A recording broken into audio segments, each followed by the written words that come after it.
सभी को नमस्कार। हिंदी साहित्य का इतिहास और साहित्य के इतिहास में आज हमारी क्लास संख्या है 66वीं भक्ति काल का ये 39वां भाग है। और इसमें हम देख रहे हैं सगुण भक्ति, राम काव्य धारा सगुण भक्ति के अंतर्गत और तुलसीदास के विषय में आज हमारी ये दूसरी क्लास है। तुलसीदास के विषय में हमने पहले तुलसी का व्यक्तित्व जो है जीवन परिचय देखा था। आज हम तुलसीदास के विषय में विद्वानों के क्या क्या मत हैं, उनकी प्रशंसा में क्या क्या विद्वानों ने तुलसीदास को उपमाएं दी हैं और तुलसीदास की रचनाओं के विषय में आज से हम देखना आरंभ करेंगे। तो मैं आनंद पारिक और स्वागत करता हूं आपके अपने YouTube चैनल स्टडी फ्लाई पर। तो आज हम देख रहे हैं तुलसीदास जी को विद्वानों द्वारा दी गई उपमाएं। सबसे पहले देखिए विद्वानों ने क्या क्या कहा है। अपने समय के सबसे बड़े भक्त और महात्मा ये माने जाते हैं आचार्य शुक्ल के अनुसार। तो विद्वानों ने क्या क्या उपमाएं दी हैं, क्या क्या इनकी प्रशंसा में कहा है, वो आज हम देखेंगे। तो सबसे पहले देखिए आचार्य मधुसूदन सरस्वती ने इन्हें कहा है आनंद कानन का वृक्ष। क्या कहा है आचार्य मधुसूदन सरस्वती ने? आनंद कानन का वृक्ष कहा है। संस्कृत में उन्होंने कहा है आनंद कानने कश्चित जंगम तुलसी तरु कविता मंजरी यस्य राम भ्रमर भूषिता। तो कहा जाता है, कुछ विद्वानों का मानना है कि उस समय के प्रसिद्ध विद्वान मधुसूदन सरस्वती का जो है तुलसी के साथ वाद हुआ था और जिससे प्रसन्न होकर इनकी स्तुति में ये श्लोक जो है मधुसूदन सरस्वती ने कहा आनंद कानने कश्चित जंगम तुलसी तरु कविता मंजरी यस्य राम भ्रमर भूषिता। लेकिन कुछ विद्वानों का मत है कि जब तुलसीदास ने रामचरितमानस लिखी और जब वो उसे पढ़ा करते थे, लोगों को सुनाते थे, तो काशी के पंडित वर्ग ने तुलसीदास को जो है प्रताड़ित करना आरंभ किया। उन्हें जुलाहा कहा, अघोरी कहा, नीच जाति का कहा। तो क्योंकि काशी के पंडितों का जो है धंधा मंदा हो गया, तो तुलसी को उन पंडितों ने कहा कि ये व्यक्ति भ्रष्ट है और इसे तो रामायण पढ़ने का अधिकार ही नहीं है और ये तो पढ़ रहा है। तो इस तरह से तुलसी ने कहा कि अभी क्या है कि आज के समय में आचार्य मधुसूदन सरस्वती जो है वो बहुत विद्वान है, सभी विद्वानों को मान्य है, उन्हें यह रचना हमारी दिखा लेते हैं। अगर वह इसे प्रामाणिक कर दें तो काशी के किसी विद्वान को इससे आपत्ति नहीं होनी चाहिए। मधुसूदन सरस्वती के पास वह रचना पहुंचाई गई। मधुसूदन सरस्वती ने उसे 9 दिन का समय लेकर उस रचना को पढ़ा और कहा कि हे आसमीन आनंद कान ने कश्चित जंगम तुलसी तरु कविता मंजरी यस्य राम भ्रमर भूषिता। तो अर्थ क्या हुआ कि काशी के आनंद वन में तुलसीदास साक्षात चलता फिरता तुलसी का पौधा है। उसकी काव्य मंजरी जो है वो बड़ी ही मनोहर है, जिस पर राम रूपी भंवर जो है, भंवरा जो है, भ्रमर जो है वो सदा मंडराता रहता है। तो यह प्रशंसा में उन्होंने कहा आनंद कानन का वृक्ष। उन्होंने कहा काशी के आनंद वन में जो है तुलसीदास जो है चलता फिरता तुलसी का पौधा है। तो आगे देखिए, आगे भिखारी दास है ना, जो रीतिकालीन कवि हैं, उन्होंने क्या कहा है। भिखारी दास वो कहते हैं हिंदी साहित्य के आकाश का चंद्रमा, हिंदी साहित्य के आकाश का चांद। तो उनका एक देखिए, सूर सूर तुलसी ससी उडुगन केशवदास अब के कवि खद्योत्सम जह तह करत प्रकाश। सूर सूर यह अर्थात सूरदास जो है वो सूर है यानी कि सूर्य है। तुलसी शशि, तुलसी जो है चंद्रमा के समान है। उडुगन केशवदास, उडुगन केशवदास है। अब के कवि खद्योत्सम जह तह करत प्रकाश, अब के जो कवि हैं खद्योत जुगनू के समान है और जहां तहां थोड़ा बहुत जो है वो प्रकाश कर रहे हैं। तो ये हुआ एक तो सूर है, सूरदास जो है सूर्य के समान है। तुलसी शशि, तुलसी चंद्रमा के समान है। उडुगन यानी कि तारों का समूह जो है वो केशवदास है।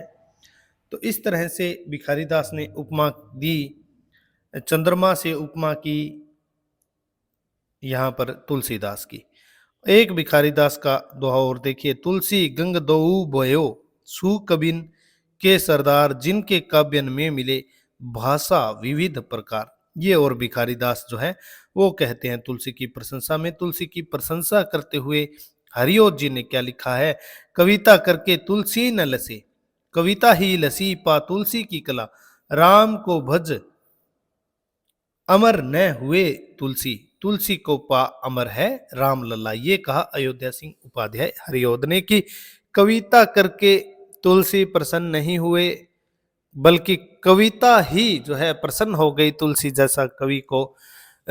तुलसी जैसे कवि की कला को प्राप्त करके जो है कविता ही प्रसन्न हो गई, वो निहाल हो गई। राम को भज, देखिए कई बार जो है भगवान को भजकर जो है भगत अमर हो जाता है, लेकिन यहाँ पर वो हरिओत जी लिख रहे हैं कि तुलसी को पाकर अमर है राम लल्ला। राम को जो है आज प्रत्येक हृदय में, उत्तर भारत के प्रत्येक हृदय में जो प्रतिष्ठित करने का श्रेय जो जिस कवि को दिया जाएगा वो तुलसीदास ही हैं। तुलसी अगर न होते तो यह संभव न होता कि आज जो है राम को उत्तर भारत में कम से कम इतना लोग जो है नहीं जानते। तो कविता भी उन जैसे कवि, विद्वान कवि की कला को पाकर जो है वो प्रसन्न हो गई है, और राम भी तुलसी जैसा भगत पाकर जो है अमर हो गए हैं।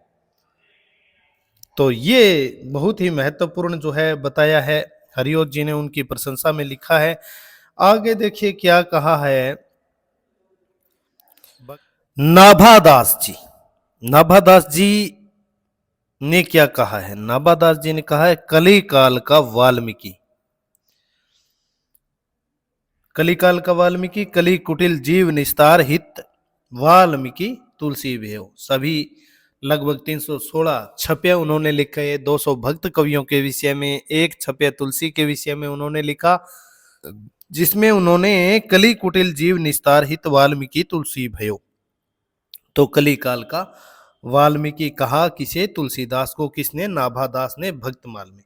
भक्तमाल सुमेरु तुलसीदास, नाभादास जी ने लिखा। देखिए जो भक्तमाल रचना है नाभादास जी की, उसकी जो सूची है, सबसे पहले इंडेक्स जो है उसमें उन्होंने जो तुलसी के विषय में लिखा है क्रम सूची में, वो भक्तमाल सुमेरु तुलसीदास, यानी कि इस ग्रंथ भक्तमाल के सुमेरु है कौन, तुलसीदास। तो अपने ग्रंथ का सुमेरु ऐसा कह सकते हैं कि नाभादास ने तुलसीदास को कहा है, भक्तमाल सुमेरु तुलसीदास। और ये कलिकाल का वाल्मीकि, कली कुटिल जीव निस्तार हित वाल्मीकि तुलसी भयो, तुलसी से संबंधित छपे में इन्होंने कहा है।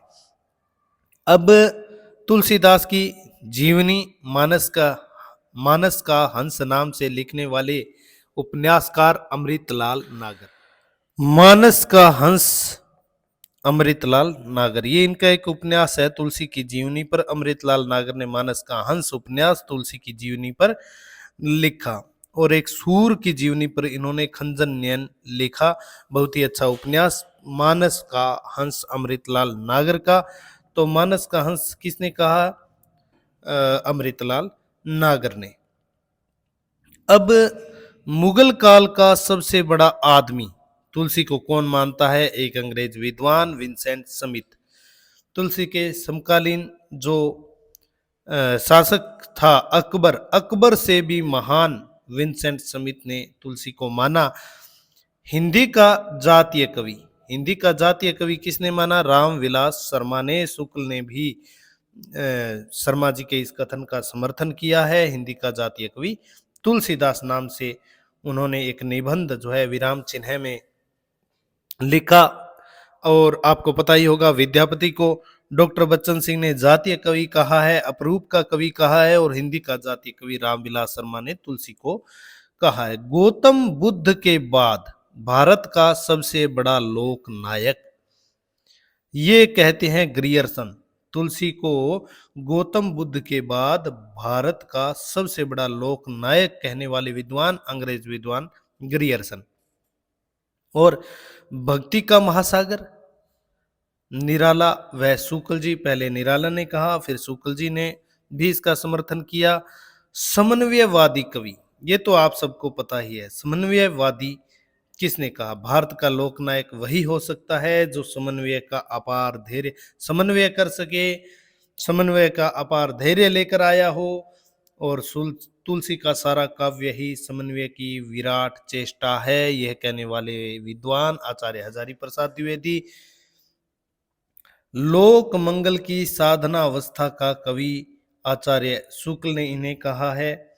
इसके अलावा देखिए, अनुप्रास का बादशाह, अनुप्रास का बादशाह किसने कहा? आचार्य रामचंद्र शुक्ल ने कहा। उत्प्रेक्षाओं का बादशाह, ये अलंकार है। अनुप्रास, उत्प्रेक्षा, रूपक, डॉक्टर उदय भानु सिंह ने इन्हें कहा। उत्प्रेक्षाओं का बादशाह, रूपकों का बादशाह कहा लाला भगवान दीन और बच्चन सिंह ने।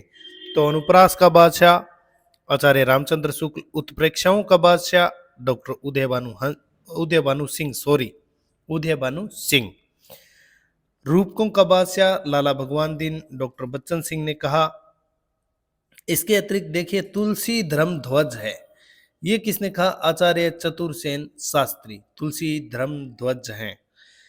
इसके अतिरिक्त अब हम देख लेते हैं तुलसी के समकालीन मुख्य व्यक्तित्व कौन कौन से हैं।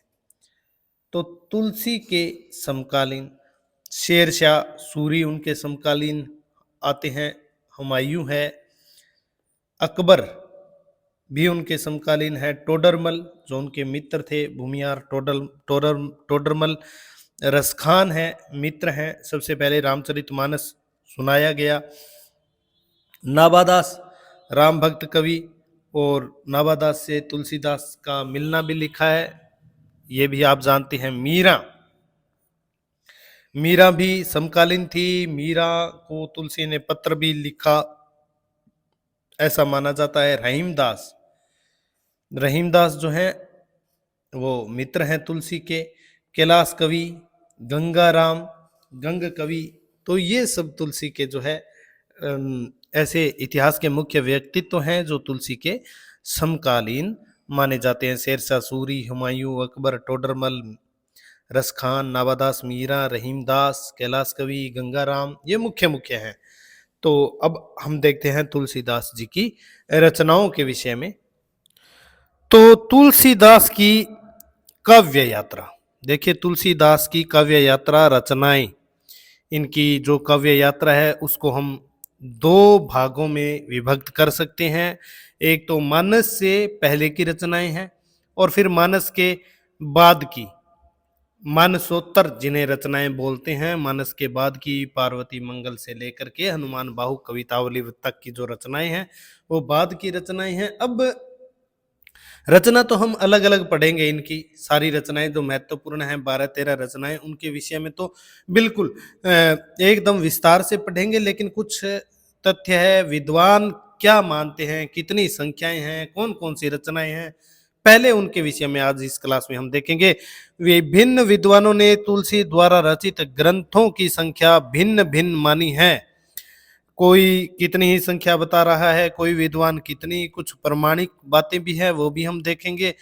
तो सबसे पहले देखिए शिव सिंह सेंगर जी क्या कह रहे हैं। शिव सिंह सेंगर के अनुसार तुलसी के ग्रंथ कितने हैं? 18 ग्रंथों की रचना की। शिव सिंह सेंगर के अनुसार तुलसी ने 18 ग्रंथों की रचना की, 7 जिसमें से राम कथा से संबंधित है। 18 में से 7 जो है राम कथा से संबंधित है, अर्थात रामायण है। 11 अन्य ग्रंथ उन्होंने माने हैं। और कुल कितने माने हैं शिव सिंह सेंगर ने? 18 ग्रंथ माने हैं तुलसी के शिव सिंह सेंगर ने। मूल गोसाई चरित जो बाबा बेणी माधवदास द्वारा रचित है, तुलसी का जीवन चरित्र है, उसके अनुसार जो है 13 ग्रंथों की रचना जो है तुलसीदास जी ने की थी। मूल गोसाई चरित बाबा बेणी माधवदास के अनुसार 13 ग्रंथों की रचना तुलसीदास जी ने की। शिव सिंह सेंगर ने 18 ग्रंथ माने तुलसीदास जी के। मूल गोसाई चरित बाबा बेणी माधवदास ने 13 ग्रंथ माने तुलसीदास के। ग्रियर्सन के अनुसार तुलसीदास जी के ग्रंथों की संख्या कितनी है? अलग अलग लेख में अलग अलग मान ली गई है इनके द्वारा। पहले देखिए, Indian antiquary 1893, notes on Tulsidas, Indian antiquary 1893, तो उसमें नोट्स ऑन तुलसीदास में 21 ग्रंथ मान लिए ग्रियर्सन ने। इंट्रोडक्शन टू द मानस में 17 ग्रंथ माने हैं। Encyclopedia of religion and ethics में 12 ग्रंथ ग्रियर्सन ने माने और उन्होंने कहा कि 12 में से 6 बड़े और 6 छोटे ग्रंथ तुलसीदास ने लिखे। तो 3 अलग अलग, एक में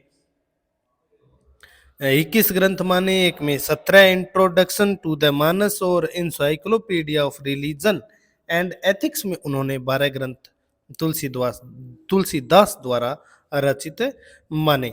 अब देखिए आगे, एक विद्वान है शिव बिहारी लाल वाजपेयी, उनके अनुसार तुलसी के ग्रंथ कितने हैं? ये शिव बिहारी लाल वाजपेयी बंगवासी जो एक पत्रिका थी उसके मैनेजर हैं और 20 ग्रंथ तुलसीदास द्वारा ये रचित मानते हैं। पहले 17 ग्रंथ माने, फिर 3 उसमें बाद में इन्होंने जोड़ दिए।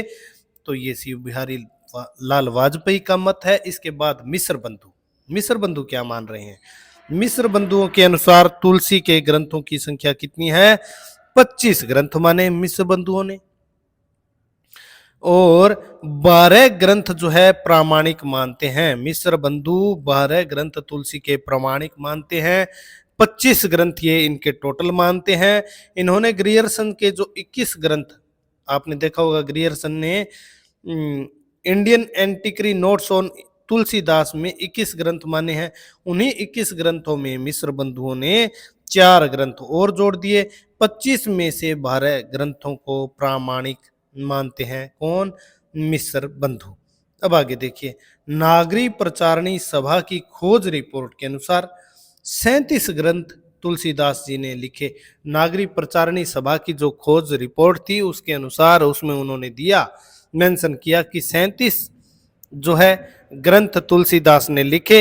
इन 37 में से सभा ने भी 12 ग्रंथों को प्रामाणिक माना है। तो बात यह है कि 12 ग्रंथ इनके प्रामाणिक जो निकलकर सामने आ रहे हैं और उन्हीं 12 को हम जो है ज्यादा मुख्य मानते हैं। नागरी प्रचारणी सभा काशी ने 1934 ईस्वी में तुलसी के 12 ग्रंथों को प्रामाणिक मानकर उनका संपादन तुलसी ग्रंथावली के नाम से 2 खंडों में किया। तुलसी ग्रंथावली भाग 1, तुलसी ग्रंथावली भाग 2, या खंड 1 या खंड 2, उनमें 6 ग्रंथ इन्होंने जो है, ये तो आपके लिए मोस्ट होगा। देखिए तो 12 ग्रंथ ही मिस्र बंधुओं ने इनके प्रामाणिक माने, 12 ग्रंथ ही नागरी प्रचारणी ने प्रामाणिक माने और तुलसी ग्रंथावली के नाम से 2 खंडों में तुलसी के 12 ग्रंथों का प्रकाशन किसने करवाया? नागरी प्रचारणी सभा ने करवाया। तुलसी ग्रंथावली भाग 1 नागरी प्रचारणी द्वारा जो है प्रकाशित है। उसमें पहले भाग में प्रथम खंड में सम्मिलित रचनाएं कौन कौन सी हैं वो हम देख लेते हैं। वो 6 रचनाएं हैं। देखिए, रामचरितमानस, रामलला नेछु, वैराग्य संदीपनी, बरवे रामायण, पार्वती मंगल, जानकी मंगल, ये 6 रचनाएं जो हैं तुलसी ग्रंथावली भाग 1 में सम्मिलित है, नागरी प्रचारणी सभा द्वारा जो प्रकाशित है। भाग 2 में सम्मिलित रचनाएं हम देख लेते हैं। तुलसी ग्रंथावली खंड 2 में सम्मिलित रचनाएं कौन कौन सी हैं जो नागरी प्रचारणी काशी द्वारा प्रकाशित है? रामाज्ञा प्रसन्नावली, रामाज्ञा प्रसन्न भी इसे हम कहते हैं, दोहावली है, कवितावली है, विनय पत्रिका है, कृष्ण गीतावली है, गीतावली जिसे राम गीतावली के नाम से भी जाना जाता है, तुलसी की पहली रचना भी मानी जाती है, वो भी इस भाग 2 में है। तो देखिए यहाँ पर क्या है, 1934 ईस्वी में नागरी प्रचारणी सभा ने तुलसी के 12 ग्रंथों को प्रामाणिक मानकर उनका जो है प्रकाशन करवाया। तुलसी ग्रंथावली के नाम से। और इस तुलसी ग्रंथावली के 2 खंड थे, 6 ग्रंथों का जो है इसमें उन्होंने प्रकाशन करवाया। इनमें देखिए रामचरितमानस है, रामलला नेचू, पहले भाग में वैराग्य संदीपनी, बरवे रामायण, पार्वती मंगल, जानकी मंगल। दूसरी में सम्मिलित जो रचनाएं हैं वो है रामाज्ञा प्रश्नावली, रामाज्ञा प्रश्न भी कहते हैं, दोहावली, कवितावली, विनय पत्रिका, कृष्ण गीतावली, गीतावली या राम गीतावली। अब ये तो हो गया नागरी प्रचारणी सभा के अनुसार। अब आगे देखिए और क्या है। बदन पाठक के अनुसार तुलसीदास द्वारा रचित ग्रंथों की संख्या कितनी है? 12 ग्रंथ माने जाते हैं। बदन पाठक जो है प्राचीन टीकाकार हैं और वो कहते हैं कि तुलसीदास जी 12 ग्रंथों की रचना की है तुलसीदास जी ने। आचार्य रामचंद्र शुक्ल भी तुलसी के ग्रंथों की संख्या 12 मानते हैं। लाला सीताराम दास सिलेक्शन फ्रॉम हिंदी लिटरेचर में 12 ग्रंथ इनके प्रामाणिक मानते हैं। नागरी प्रचारणी सभा भी 12 मानती है, मिश्र बंधु भी 12 मानते हैं। अब आगे देखिए, मिर्जापुर के प्रसिद्ध रामायणी पंडित राम गुलाम द्विवेदी के अनुसार 12 ग्रंथ प्रामाणिक उन्होंने भी माने। उन्होंने कहा 5 ग्रंथ बड़े लिखे, 7 ग्रंथ छोटे लिखे तुलसीदास जी ने और 12 ग्रंथों को प्रामाणिक माना। 5 बड़े ग्रंथों की अगर हम बात करें तो 5 राम गुलाम द्विवेदी जी के अनुसार गीतावली 1571 ईस्वी में रचित ब्रज भाषा में है। रामचरितमानस 1574 ईस्वी में रचित अवधी भाषा में। विनय पत्रिका 1582 ईस्वी ब्रज भाषा। दोहावली 1583 ईस्वी ब्रज भाषा। कवितावली कवित रामायण 1612 ईस्वी में रचित। ये जो है राम गुलाम द्विवेदी जी के 5 बड़े ग्रंथ हैं, 5 बड़ी रचनाएं हैं। 7 छोटी रचनाएं हैं राम गुलाम द्विवेदी जी के अनुसार। कृष्ण गीतावली 1571 ईस्वी ब्रज भाषा। रामलला नेचू 1582 ईस्वी अवधि। पार्वती मंगल 1582 ईस्वी अवधि। जानकी मंगल 1582 ईस्वी अवधि। वैराग्य संदीपनी 1612 ईस्वी में रचित है, ब्रज भाषा में रचित है। इसके बाद देखिए रामाज्ञा प्रश्नावली 1612 ईस्वी अवधि प्लस ब्रज के भी इसमें शब्द मिलते हैं। बरवे रामायण है 1612 ईस्वी अवधि। इन रचनाओं के बारे में विस्तार से एक एक के बारे में पढ़ेंगे। अभी तो हम किस विद्वान ने कितने ग्रंथ बताए हैं और कौन कौन सी रचनाएं मुख्य हैं वही देख रहे हैं। तो राम गुलाम द्विवेदी जी के अनुसार तुलसीदास जी ने 12 ग्रंथ रचे, 5 बड़े ग्रंथ, 7 छोटे ग्रंथ। 5 बड़े ग्रंथ तो ये माने राम गुलाम द्विवेदी जी ने। 7 छोटी रचनाएं उनकी मानी, कृष्ण गीतावली, रामलला नेचू, पार्वती मंगल, जानकी मंगल, वैराग्य संदीपनी, रामाज्ञा प्रश्नावली, बरवे रामायण। अब आगे देखिए, डॉक्टर राम कुमार वर्मा के अनुसार तुलसी द्वारा रचित ग्रंथों की संख्या 13 रचनाएं जो है तुलसी ने रची। नागरी प्रचारणी सभा के 12 प्रमाणिक ग्रंथों के अतिरिक्त एक अन्य रचना भी मानी है डॉक्टर राम कुमार वर्मा ने। वो 13वीं रचना कौन सी है? कली धर्माधर्म निरूपण। कली धर्माधर्म निरूपण को भी जो है प्रामाणिक मानते हैं जो डॉक्टर राम कुमार वर्मा है। नागरी प्रचारणी सभा वाली 12 रचनाएं तो हैं ही, वही राम गुलाम द्विवेदी भी मानते हैं और वही डॉक्टर राम कुमार वर्मा भी वो 12 रचनाएं। लेकिन एक रचना इन्होंने और जोड़ दी जो प्रामाणिक ये मानते हैं, वो है कली धर्माधर्म निरूपण। और इस तरह से राम कुमार वर्मा 13 रचनाओं को प्रामाणिक मानते हैं। अब हम देखें तुलसीदास जी की रचनाएं। अब जो भी रचनाएं मुख्य हैं वो हम देख रहे हैं। मुख्य रचनाएं कौन कौन सी हैं तुलसीदास जी की? तो सबसे पहले रामचरितमानस तो है, बहुत ही प्रसिद्ध रचना है जिसके कारण तुलसी प्रसिद्ध भी हैं। राम लला नहछू, वैराग्य संदीपनी, यही रचनाएं हम विस्तार से आगे पढ़ेंगे आगे की क्लासेज में। तो वैराग्य संदीपनी, बरवे रामायण, पार्वती मंगल, जानकी मंगल, रामाज्ञा प्रश्नावली या जिसे हम रामाज्ञा प्रश्न भी कहते हैं, दोहावली, कवितावली, कवित रामायण भी इसे कहते हैं, विनय पत्रिका, विनयावली, राम विनयावली एक ही रचना के नाम है। कृष्ण गीतावली 11वीं रचना, 12वीं गीतावली या राम गीतावली, ये तो है इनकी प्रामाणिक रचनाएं विद्वानों द्वारा मानी गई। अन्य रचनाओं में अगर हम बात करें तो कुछ रचनाओं के नाम और आ जाते हैं, जैसे राम सतसई, अन्य मुख्य रचनाएं मान लीजिए, ये तो प्रामाणिक रचनाएं इनकी है ही। लेकिन कई कई विद्वान अन्य जो नाम देते हैं इनमें से बदल बदल के देखिए, एक तो हनुमान बाहुक है, हनुमान बाहुक आपने सुना ही है, छंदावली है, संकट मोचन है, करखा या कड़खा रामायण है, छप्या रामायण है, रोला रामायण है, झूलना रामायण है, झूलना छंद में रचित है, झूलना रामायण और राम सलाका।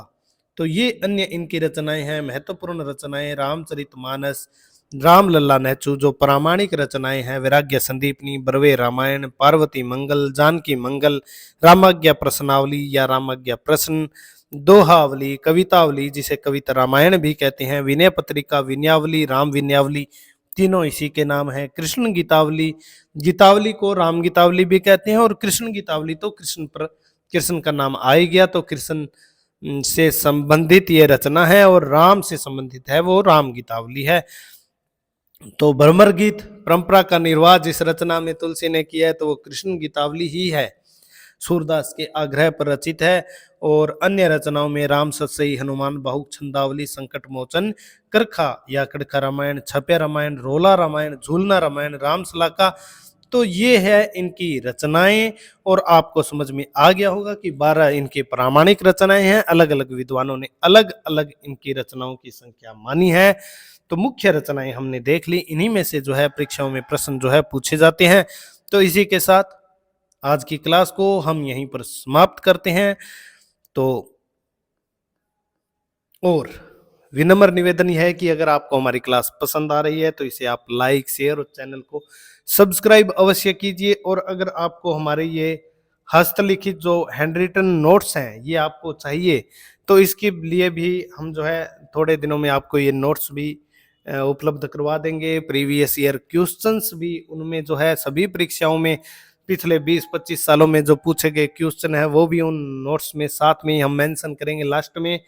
तो ये सब कुछ सामग्री जो है आपको पूरे के पूरे हिंदी साहित्य के साथ साथ काव्य शास्त्र, व्याकरण आदि की आपको मिल जाएगी, उपलब्ध करवा देंगे।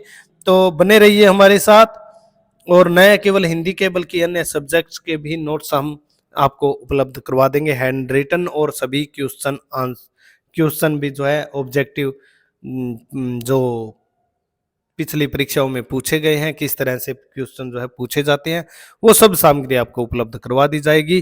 तो धन्यवाद, नमस्कार।